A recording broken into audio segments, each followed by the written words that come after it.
السلام علیکم، بسم اللہ الرحمن الرحیم۔ حضرت سلیمان علیہ السلام کی انگوٹھی اس وقت کہاں ہے؟ دوستو، زمین پر حجر اسود جنت کی سوغات کے طور پر خانہ کعبہ میں موجود ہے۔ اسی طرح اللہ کے پیغمبر حضرت سلیمان علیہ السلام کی انگوٹھی کے بارے میں یہی بات کہی جاتی ہے کہ اس کو اللہ نے جنت سے زمین پر اتارا تھا، لیکن اس انگوٹھی کے بارے میں اب تک کی باتیں راز ہی ہیں کہ حضرت سلیمان علیہ السلام کی وفات کے بعد یہ کس کے پاس پہنچی اور دوبارہ سے یہ کب آشکار ہوگی۔ حضرت سلیمان علیہ السلام اللہ کے نیک نبی اور حضرت داؤد علیہ السلام کے لڑکے ہیں۔ والد کے انتقال کے بعد کم عمر میں ہی وہ بادشاہ بن گئے۔ آپ علیہ السلام کا سلسلہ نسب حضرت ابراہیم علیہ السلام سے جا ملتا ہے۔ سمجھا جاتا ہے کہ انہوں نے متحدہ اسرائیل پر 970 قبل از مسیح سے لے کر 991 قبل از مسیح تک حکومت کی۔ ان کے بعد ملک اسرائیل کے 2 حصے شمالی اور جنوبی ہو گئے۔ حضرت سلیمان علیہ السلام کو حضور صلی اللہ علیہ وسلم سے خاص محبت تھی۔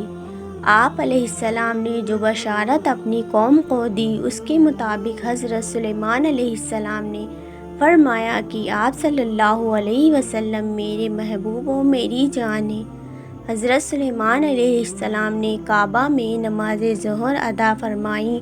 5000 اونٹ، 5000 گائیں اور 5000 دمبے اللہ کی راہ میں قربان کیے، اور پھر اپنی قوم کو مخاطب کر کے کہا کہ یہ وہ مقام ہے جہاں نبی کریم صلی اللہ علیہ وسلم کی ولادت ہوگی۔ حضرت جابر بن عبداللہ رضی اللہ تعالیٰ عنہ سے روایت ہے کہ حضور صلی اللہ علیہ وسلم نے فرمایا کہ حضرت سلیمان بن داؤد علیہ السلام کی انگوٹھی کے نگینے میں لا الہ الا اللہ محمد رسول اللہ نقش تھا۔ حضور صلی اللہ علیہ وسلم نے فرمایا کہ ان کی انگوٹھی کے نگینے کا رنگ آسمانی تھا، اس پر کلمہ طیبہ لکھا ہوا تھا۔ حضرت سلیمان علیہ السلام حضور صلی اللہ علیہ وسلم کے نام کی انگوٹھی ہاتھ میں پہن کر سلطنت بہت اچھے طریقے سے چلاتے تھے، اور جب یہ انگوٹھی ان کے پاس نہ ہوتی تو دل کو سکون اطمینان نہ ہوتا۔ حضرت سلیمان علیہ السلام کی انگوٹھی کی تاثیر یہ تھی کہ انسان، حیوان، چرند پرندہ، جن پریاں سب ان کے پاس کھنچے چلے آتے تھے۔ ایک موقع پر اللہ تعالیٰ نے حضرت سلیمان علیہ السلام کو آزمائش میں ڈال دیا۔ حضرت سلیمان علیہ السلام کا معمول تھا کہ جب وہ غسل خانے میں جاتے تو انگوٹھی اپنی باندی کو سونپ جاتے اور واپس آ کر لے لیتے۔ ایک روز آپ غسل کے لیے تشریف لے گئے تو معمول کے مطابق وہ انگوٹھی اپنی باندی کو سونپی۔ اس دوران شیطان آپ کی صورت میں ظاہر ہوا اور آپ علیہ السلام کی باندی سے وہ انگوٹھی لے لی۔ روایت کے مطابق ہم سب کے علم میں ہے کہ سب کاروبار سلطنت اسی کے سبب چل رہا تھا، تو انگوٹھی کے چھن جانے کے بعد سب کچھ ختم ہو گیا۔ حضرت سلیمان علیہ السلام اس انگوٹھی کی تلاش میں نکل پڑے۔ یوں ہی چلتے چلتے آپ ایک گھر کے دروازے پر پہنچے جو کہ بنی اسرائیل میں سے کسی کا گھر تھا۔ آپ علیہ السلام نے اس گھر کے دروازے پر دستک دی۔ پوچھا گیا کہ آپ کون؟ حضرت سلیمان علیہ السلام نے جواب دیا کہ میں وہ ہوں جس کی عزت کرنا آپ پر فرض ہے۔ خاتون نے کہا کہ میرا شوہر گھر پر نہیں ہے، اس کی غیر موجودگی میں کسی غیر محرم کو گھر میں آنے کی اجازت نہیں دے سکتی، البتہ آپ پچھلے راستے کی طرف ہمارے باغ میں آرام فرمائیں۔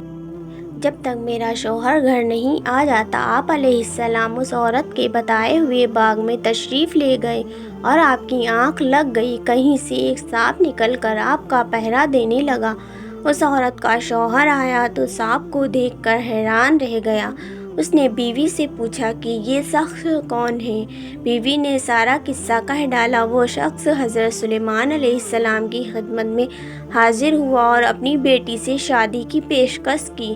آپ نے وہ پیشکش قبول کرتے ہوئے 3 دن وہاں ٹھہرے۔ دوسری طرف شیطان آپ کی صورت میں آپ کے تخت پر وراجمان تھا۔ اصول قوانین میں رد و بدل کی وجہ سے حضرت سلیمان علیہ السلام کے رشتہ دار اور علماء کو شک تھا کہ یہ حضرت سلیمان علیہ السلام نہیں ہیں۔ چنانچہ ان کی جماعت آپ علیہ السلام کی بیویوں کے پاس آئی اور ان سے کہا کہ یہ کیا معاملہ ہے؟ ہمیں سلیمان علیہ السلام کی ذات میں شک پڑ گیا ہے۔ اگر یہ سچ مچ سلیمان ہے تو اس کی عقل جاتی رہی ہے، یا یہ کہ یہ سلیمان ہی نہیں ہے، ورنہ ایسے شریعت کے خلاف احکام نہ دیتا۔ عورتیں یہ سن کر رونے لگیں۔ یہ سب وہاں سے واپس آ گئے اور تخت کے ارد گرد اسے گھیر کر بیٹھ گئے اور تورات کھول کر اس کی تلاوت شروع کر دی۔ ایسا کرنے سے شیطان وہاں ٹک نہ سکا اور وہاں سے بھاگ گیا۔ اس ظالم نے آپ علیہ السلام کی انگوٹھی دریا میں گرا دی۔ سلیمان علیہ السلام جب گھر واپس آ رہے تھے تو دریا میں مچھواروں کو مچھلیاں پکڑتے دیکھا۔ ان کے پاس آ کر ان سے مچھلی مانگی اور اپنا نام بتایا۔ اس پر بعض لوگوں کو بڑا طیش آیا کہ دیکھو، بھیک مانگنے والا اپنے آپ کو سلیمان بتاتا ہے۔ انہوں نے آپ علیہ السلام کو مارنا پیٹنا شروع کر دیا۔ آپ علیہ السلام زخمی ہو کر کنارے پر جا کر اپنے زخم کا خون دھونے لگے۔ بعض لوگوں کو آپ پر رحم آ گیا کہ ایک سائل کو خواہ مارا گیا ہے، جاؤ بھائی، اسے 2 مچھلیاں دے دو، بھوکا ہے، بھون کر کھائے گا۔ چنانچہ وہ مچھلیاں آپ کو دے آئے۔ بھوک کی وجہ سے آپ اپنے زخم اور خون کو بھول گئے اور جلدی سے مچھلی کا پیٹ چاک کرنے بیٹھ گئے۔ اللہ کی قدرت سے اس کے پیٹ سے وہ انگوٹھی نکلی۔ آپ علیہ السلام نے اللہ کی تعریف کی اور انگوٹھی انگلی میں ڈالی۔ اس وقت پرندوں نے آ کر آپ پر سایہ کر لیا اور لوگوں نے آپ علیہ السلام کو پہچان لیا اور آپ سے معافی مانگنے لگے۔ آپ علیہ السلام نے فرمایا کہ یہ سب اللہ کا معاملہ تھا، اللہ کی طرف سے ایک امتحان تھا۔ آپ آئے اور اپنے شاہی تخت پر بیٹھ گئے اور حکم دیا کہ اس شیطان کو جہاں بھی ہو گرفتار کر لاؤ۔ چنانچہ اسے قید کر لیا گیا۔ آپ نے اسے ایک لوہے کے صندوق میں بند کر دیا اور تالا لگا کر اس پر اپنی مہر لگا دی اور سمندر میں پھینکوا دیا، جو قیامت تک وہیں قید رہے گا۔ روایت میں ہے کہ داؤد علیہ السلام کے انتقال کے بعد اللہ تعالیٰ نے سلیمان علیہ السلام سے فرمایا، مجھ سے اپنی حاجت طلب کرو۔ آپ علیہ السلام نے عرض کیا کہ اللہ تعالیٰ مجھے ایسا دل دے جو تجھ سے ڈرتا ہو، جیسا کہ میرے والد کا دل تجھ سے خوف کیا کرتا تھا، اور میرے دل میں اپنی محبت ڈال دے جیسے کہ میرے والد کے دل میں تیری محبت تھی۔ اس پر اللہ تعالیٰ بہت خوش ہوا کہ میرا بندہ میری عنایت کے وقت بھی مجھ سے ڈرا اور میری محبت طلب کرتا ہے۔ مجھے اپنی قسم، میں اسے اتنی بڑی سلطنت دوں گا جو اس کے بعد کسی کو نہ ملے گی۔ پھر اللہ تعالیٰ نے آپ کی حکومت واپس کر دی اور جناتوں کو آپ کا غلام بنا دیا۔ ابن عساکر میں ہے کہ حضرت داؤد علیہ السلام نے دعا کی، اے اللہ، سلیمان کے ساتھ بھی اسی لطف کرم سے پیش آنا جیسا آج لطف کرم تیرا مجھ پر رہا۔ اگر ویڈیو اچھی لگی ہو تو ویڈیو کو لائک کریں، چینل کو سبسکرائب کر لیں اور بیل آئیکن کو دبانا نہ بھولیں، اور جاتے جاتے ایک پیارا سا کامنٹ کر کے ضرور جائیں۔ اللہ حافظ۔